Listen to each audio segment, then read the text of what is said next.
Hi everyone, it's Maria from Chateau. Happy Ruby Tuesday. I am following up with an extra video this week just because I wanted to let you know that I am actually doing some tutorials to make your own advent calendars as a follow-up to last week. So this week I wanted to show you how I'm using the templates that I had traced, and I've made them into PNG files. And I am actually going to show you how I make miniature boxes using templates versus miniature boxes or envelopes using origami folding. I'm going to be working on this chateau. Remember the houses that Ruby and Pearl, that Heather actually showed us how to make a few years ago, maybe 3 years ago now. Actually, I'm going to make an advent calendar using that Halloween cookie box that I had tore up yesterday. So I'll link my little tutorial part 1 of choosing boxes below. But this is actually inspired by Hôtel Athénée in Paris. And so it's going to be primarily reds, whites, and some black frames here and there. So let's get started. So I mentioned that I made the files, the tracings of those boxes into PNG files. So that means they have a clear background, but they can be printed to any color paper you have. I went ahead and chose red because after I use these templates, I'm actually going to fold them into actual boxes to fill in the 25 or 27 spaces of boxes that I create for the calendar. So I'll go ahead and get these cut out, and then the second part is I also went ahead and placed the PNG files. If you know how to work with electronic files, I just embedded them on top of Heather's existing digitals just so I can go ahead and cut them out directly, digitals to cardstock. So this cardstock is 65 pounds. This cardstock here is 85 pounds, which is what I prefer for making boxes. And then I do have one template here, this one here, that's 110 pounds, which is a little harder to get through your printer, but it is doable. I did notice that my templates are a little light. They do say glue here, and they've got thinner lines just because I didn't want the lines to be too dominant when you print out your digitals, but I'm thinking that maybe darker is better. But anyway, we'll see how it goes. And then at the end, I'll do a couple tutorials on some envelopes because I know boxes aren't always going to be a perfect fit for advent calendars.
So I've made as many boxes as possible. If you're wondering why, it's actually to help you plan.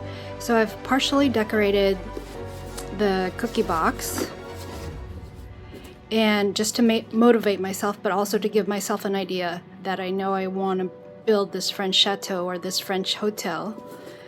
And then on the inside, I'm trying to build as many boxes as possible and give you options so that we can start planning on what your layout will be like. So we've been making boxes from templates, the PNG files, 100-pound cardstock, which is my preferred, or actually 85-pound. We've been making origami. Some of the origami tutorials I haven't finished making for you yet, but I will. And then yesterday was just a blitz of making these boxes, and you can see why. So what I did this morning is I actually went in and put as many, including all of my prototypes, even though I haven't made them for you yet, just to see how many I can sit on one side. So far on this side here, this is 14. So I know I can fit a minimum of 14, plus, you know, I could do thinner envelopes or thinner wallets. And then I could also decide whether or not I want to put shelves. Since this will be standing, I do want these to be able to sit and not fall out if you're taking out boxes, like they're falling out now. But if I put in shelves using chipboard, I think they'll actually stay, so that if somebody takes out 1 or 2 boxes at a time, the rest of them won't all come tumbling out. Probably fit at least another 10 to 12. So 14 to 15 on this side, plus 10 or 12 on this side. You've got plenty of room for all of your Advent calendar days. Okay, so just to recap, in my last Ruby and Pearl video, we made this drawer style matchbox, origami style. We have upcycled our used small boxes by opening them up at the glue points, and then we can use any digital we want just by tracing it over the actual digital and cutting it out and then gluing it on top of your box before resealing it. In my first official tutorial, we made these small window frame gift boxes with bottom and lid. As you can see, templates, you have to figure out really where the creases are so that you can fold them accurately. Today we're going to work on a couple of small wallet styles so that you can put ephemera or paper clips inside. So this is the first tutorial that I'm going to do today. Oh, did I also mention we did the one sheet with lid? These were in the first tutorial. So for today we're going to work on this one. Her video, and I'll link her below, she doesn't talk, but she does give instructions on measurements. So she has 3 sheets, 21 centimeters each. So I've gone ahead and cut up 3 of Heather's digitals, all from a Christmas one. I'll link that below, to 21 centimeters by 21 centimeters square. So 3 square pieces. Okay? And for each piece, we're going to do the identical folds to begin with. So we're going to fold in half.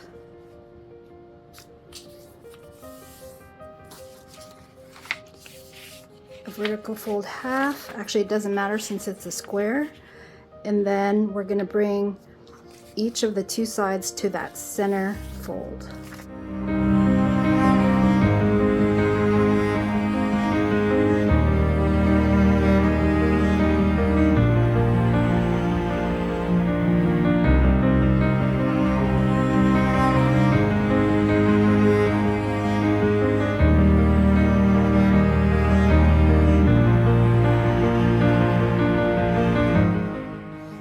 And then there'll be 2 extra folds. So for the third one, actually I want this one to be the belt.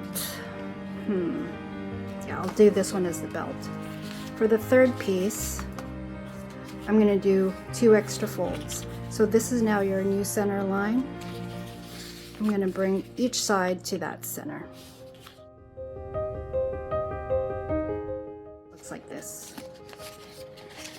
I'm going to call this, I guess, the belt. So what we're going to do is we're going to take your belt and bring it inside to meet one of your first pieces. And you're going to fold over the top, fold it over this belt. Exactly. So if the belt, I didn't measure, is about that tall. You're just going to bring it over to cover the belt in the center and crease. So now if you look at it, it almost looks like a hanging, one of those hanging, what do they call it? Not the robe, but the word will come to me later when I'm more awake. And we'll work on this third one. This third one, we're going to bring it down, not quite fold in half, but leave maybe, what is that? Maybe 2 centimeters or so. It doesn't have to be exact.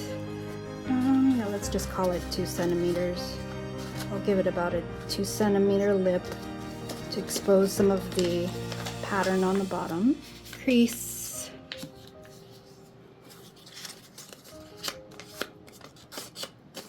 So for this one that looks like the robe, we're going to bring in the arms and meet them, fold them like this, so it looks like these sleeves are foldable. A couple centimeters lip. You're going to place right in here until this bottom piece of paper actually lines up with your 2 sleeves. 2 centimeter lip that we gave, or this extra piece down here, we're going to fold it up to meet your sleeves. So if your folds aren't perfect, that's okay. It's a little harder on a tutorial to get my folds perfect, especially without my bone folder. Okay, so you have that. So you've placed this piece inside with a 2 centimeter lip, and you're going to fold the bottom part up.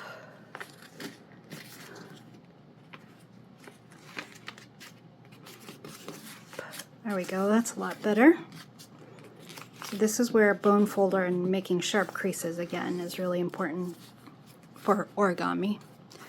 So you've got a piece now that looks like this. We're going to flip it over. We're going to bend this top piece down, which makes our first wallet. Crease.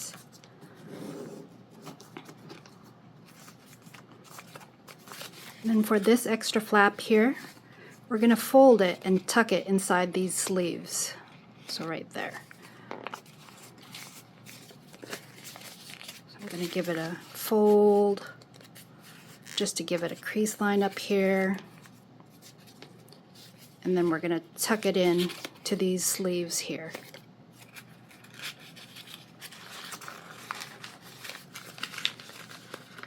That gives your wallet a finished look. And it now hides the sleeves that we originally folded. So there's one pocket here. See how there's a little space? I'm going to clean up my fold. I don't have my bone folder, but I have my letter opener.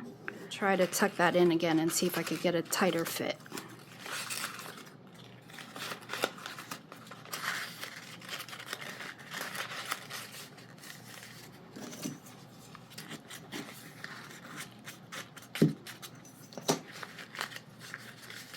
There we go.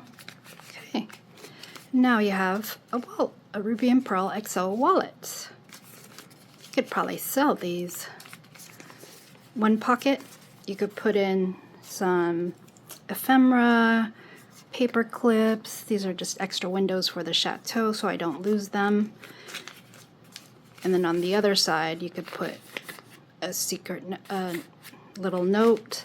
If you want to, just like in Ruby and Pearl's early videos where she was making her envelopes, you could probably either do a magnet here before tucking it in, but do a hole punch and then maybe put some ribbon to wrap around your wallet so that it doesn't fly open. And then as you are doing your layouts, you could figure out where you want to be able to put your wallets. One note about all of these origami pieces we're making, just a reminder, these are size adjustable. So even though for the tutorial I've primarily shown you 6-inch square pieces of origami, if you scale up to 7, 8, 9, or however big your paper is, 12 by 12 even, and follow the same instructions, you can get different sizes of boxes. So for the last wallet for this tutorial, we're going to make or attempt these little ephemera holders with 2 pockets on top for baby ephemera, and then 2 slots on the inside to put your secret notes in or little bits of papers and stickers. But then I like these little pockets here too on the bottom. So it's technically 1, 2, 3, 4, 5, 6 slots paper, and she originally had measurements of 36 by 22.5 centimeters, but for today's tutorial I cut it down to 10 inches in length by 6.25 inches across. So 6.25 by 10 inches. That's your standard A4 sheet cut down or letter size sheet for the US sizes. So we're going to try that again. So 10 by 6.25, 10 inches, 6.25 inches across. Fold vertically. And then fold up perpendicular.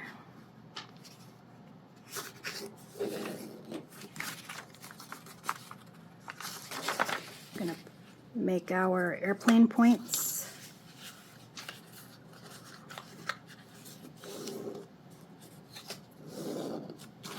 On one side, and then the second side, make our airplane points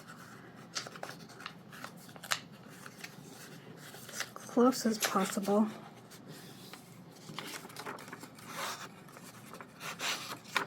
Okay, I'm going to bring the bottom up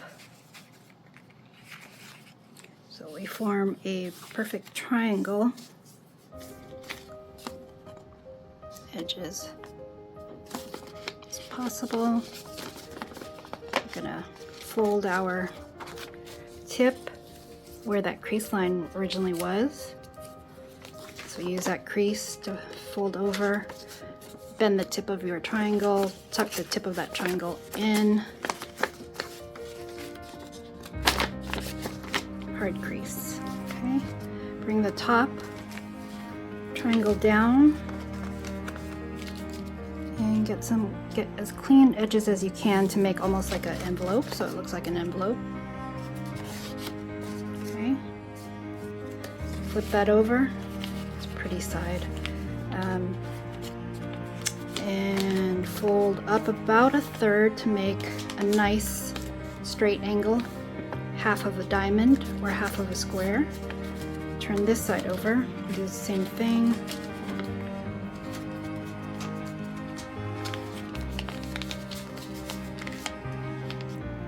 Tip of a triangle or half of a square. Then depending on which side you want to expose, I kind of wish that was the front of the wallet, but that's okay. I'm going to tuck this into this side here so it forms your little diamond. Fold it halfway, you know, where the crease already was. And fold your top triangle down to form the top of your wallet. There are your 2 pockets, so it worked out a little better this time. Made more of a square versus a rectangle. I'm not sure why I cut them the same. And then on the inside you can put your ephemera in 2 pockets.